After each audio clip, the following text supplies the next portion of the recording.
আসসালামু আলাইকুম রহমতুল্লাহি ওবরাকাতুহ। আজকের এই ভিডিওতে আমরা জানতে চলছি রমজান মাসের 15টি গোপন আমল। ১ নাম্বার, গভীর রাতে উঠে অজু করে তাহাজ্জুদ নামাজ পড়া। ২ নাম্বার, নীরবে একাকী বসে আল্লাহর কাছে তওবা করা, কান্নাকাটি করা, আল্লাহর কাছে চাওয়া। ৩ নাম্বার, কাউকে না জানিয়ে দান সদকা করা। ৪ নাম্বার আমল হলো প্রতিদিন কমপক্ষে ১০০ বার আস্তাগফিরুল্লাহ বলা। আস্তাগফিরুল্লাহ বলা ১০০ বার। ৫ নাম্বার হলো চুপি চুপি গোপনে গোপনে কাউকে উপকার করা, সাহায্য করা এবং সাহায্য করে উপকার করে এর কথা অন্য কাউকে না বলা। ৬ নাম্বার হলো কোরআন তেলাওয়াত করা।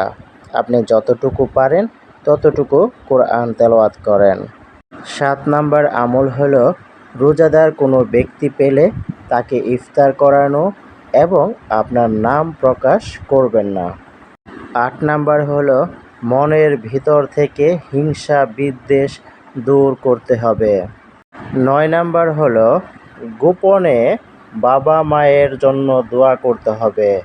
গোপনে বাবা মায়ের জন্য দোয়া করতে হবে। ১০ নাম্বার, কাউকে কষ্ট দিলে তার কাছ থেকে মাপ চেয়ে নিতে হবে। কাউকে যদি কষ্ট দিয়ে থাকেন তাহলে তার কাছ থেকেই মাপ চেয়ে নেবেন। ১১ নাম্বার হলো ফজরের নামাজের সময় কিছু জিকির করে নেবেন। ফজরের নামাজের সময় কিছু জিকির করা। ১২ নাম্বার, সুবহানাল্লাহ, আলহামদুলিল্লাহ, আল্লাহু আকবার ১০০ বার পড়া।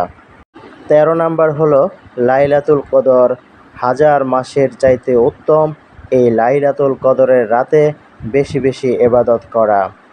এরপরে ১৪ নাম্বার হলো রাগ নিয়ন্ত্রণ করা এবং চুপ থাকা। এবং সর্বশেষ ১৫ নাম্বার আমল হলো প্রতিদিন অন্তত একজনের জন্য কল্যাণের জন্য দোয়া করা। আপনি যদি অন্যের জন্য ভালো দোয়া করেন তাহলে এই কল্যাণ আপনার কাছেই চলে আসবে। তাই আসুন আমরা সবাই গোপনে এই 15টি আমল বেশি বেশি করার চেষ্টা করি, বিশেষ করে রমজান মাসে। আল্লাহ তাআলা আমাদের সবাইকে মাফ করে দিন। আমিন।